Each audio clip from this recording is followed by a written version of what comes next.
ಶುರುವಾದ ಹೋರಾಟ ಕೊನೆಗೂ ನ್ಯಾಯದ ದಾರಿ ತೆರೆದಿತು. ಮಧುಗಿರಿ ರೈತನ ಧೈರ್ಯಕ್ಕೆ ಸಿಕ್ಕ ಗೌರವ, ಆಡಳಿತದಿಂದ ಸ್ಪಂದನೆ. ಮಧುಗಿರಿ ತನ್ನ ಜಮೀನಿಗೆ ರಸ್ತೆ ಮಾಡಿಕೊಡಬೇಕೆಂದು 2 ವರ್ಷಗಳಿಂದ ಹೋರಾಟ ನಡೆಸುತ್ತಿದ್ದ ರೈತ ಪ್ರಸನ್ನಕುಮಾರ್ ಅವರ ಧ್ವನಿ ಕೊನೆಗೂ ಕೇಳಿಸಿಕೊಂಡಿದೆ. ಹಣದ ಬದಲು ತಾನು ಬೆಳೆದ ಮೂಲಂಗಿಯನ್ನೇ ಲಂಚ ಎಂದು ಹಿಡಿದುಕೊಂಡು ಆಡಳಿತದ ಮುಂದೆ ನಿಂತ ರೈತನ ನೋವು ಇಂದು ನ್ಯಾಯದ ದಾರಿಯಾಗಿ ಪರಿವರ್ತನೆಗೊಂಡಿದೆ. ದೊಡ್ಡರಿ ಹೋಬಳಿಯ ಜಕ್ಕೇನಹಳ್ಳಿ ಗ್ರಾಮದ ರೈತ ಪ್ರಸನ್ನಕುಮಾರ್ ಅವರು ತಮ್ಮ ಸರ್ವೆ ನಂಬರ್ 8/1 ಜಮೀನಿನಲ್ಲಿ ತರಕಾರಿ ಬೆಳೆದು ಜೀವನ ನಡೆಸುತ್ತಿದ್ದಾರೆ. ಆದರೆ ಜಮೀನಿಗೆ ಸರಿಯಾದ ರಸ್ತೆ ಇಲ್ಲದ ಕಾರಣ ತಮ್ಮ ಉತ್ಪನ್ನವನ್ನು ಮಾರುಕಟ್ಟೆಗೆ ತಲುಪಿಸಲು ಅನೇಕ ಸಮಸ್ಯೆಗಳನ್ನು ಎದುರಿಸುತ್ತಿದ್ದರು. ಈ ಬಗ್ಗೆ 2 ವರ್ಷಗಳ ಹಿಂದೆ ತಾಲೂಕು ಆಡಳಿತಕ್ಕೆ ಮನವಿ ಸಲ್ಲಿಸಿದ್ದರು.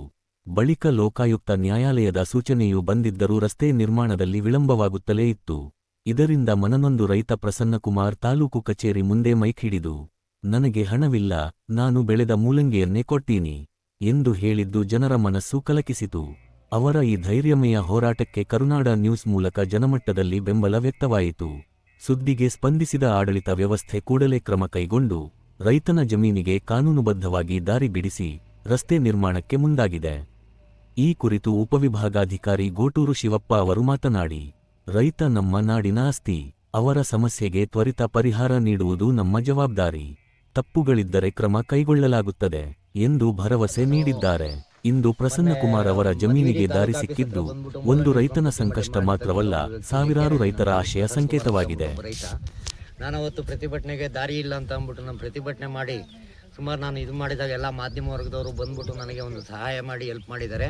ಅದು ತಕ್ಕನಾಗಿ ಅಧಿಕಾರಿಗಳು ಸಮೇತ ಬಂದ್ಬಿಟ್ಟು ಇವತ್ತು ಬಂದು ನಮ್ಮ ಇಬ್ಬರಿಗೂ ಕೂಡಿಸ್ಕೊಂಡು ಕಾಂಪ್ರಮೈಸ್ ಮಾಡಿ ಒಂದು ಅವ್ರ ಜಮೀನು ಬದಿನಲ್ಲಿ ರಸ್ತೆ ಮಾಡಿಕೊಡೋದಕ್ಕೆ ಎಲ್ಲ ಬಂದು ಇವತ್ತು ಕೆಲಸ ಮಾಡ್ತಾ ಇದ್ದಾರೆ.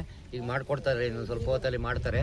ಅದಕ್ಕೆ ತಮ್ಮ ಎಲ್ಲ ಒಂದು ಮಾಧ್ಯಮ ವರ್ಗದವರಿಗೂ ಮತ್ತು ಅಧಿಕಾರಿಗಳಿಗೂ ಸಹ ನಾನು ಧನ್ಯವಾದಗಳು ಹೇಳ್ತೀನಿ. ಜೊತೆಗೆ ನಂದೇನೋ ತಪ್ಪಿದ್ರೆ ಕ್ಷಮಿಸ್ಬಿಡಿ ದಯವಿಟ್ಟು ಪ್ಲೀಸ್. ಇದರಲ್ಲಿ ಯಾವುದೇ ಒಂದು ದ್ವೇಷ ಇಟ್ಕೊಂಡು ಇದು ಮಾಡಬೇಡಿ. ಯಾಕೆಂದರೆ ಇದೇ ಥರ ಅನುಕೂಲನ ಅನಕ್ಷರಸ್ಥ ರೈತರುಗಳಿದ್ದಾರೆ, ಆ ರೈತರುಗಳಿಗೂ ಸಮೇತ ಅನುಕೂಲ ಮಾಡಿಕೊಟ್ರೆ ಅವ್ರ ಜಮೀನು ಇಟ್ಕೊಂಡು ಅವ್ರೇನೋ ಒಂದು ಇಂಡಿಪೆಂಡೆಂಟ್ ಜೀವನ ಮಾಡೋದಕ್ಕೆ ಆಗುತ್ತೆ. ವ್ಯಕ್ತಿ ಸ್ವಾತಂತ್ರ್ಯ ಅನ್ನೋದು ಇದರಿಂದ ಬರುತ್ತೆ. ಕರುನಾಡ ನ್ಯೂಸ್ ಈ ಸುದ್ದಿ ಇಷ್ಟವಾದರೆ ದಯವಿಟ್ಟು ನಮ್ಮ ಚಾನೆಲ್ಗೆ ಸಬ್ಸ್ಕ್ರೈಬ್ ಮಾಡಿ, ಲೈಕ್ ಮಾಡಿ ಹಾಗೂ ಶೇರ್ ಮಾಡಿ ನಮ್ಮನ್ನು ಪ್ರೋತ್ಸಾಹಿಸಿ.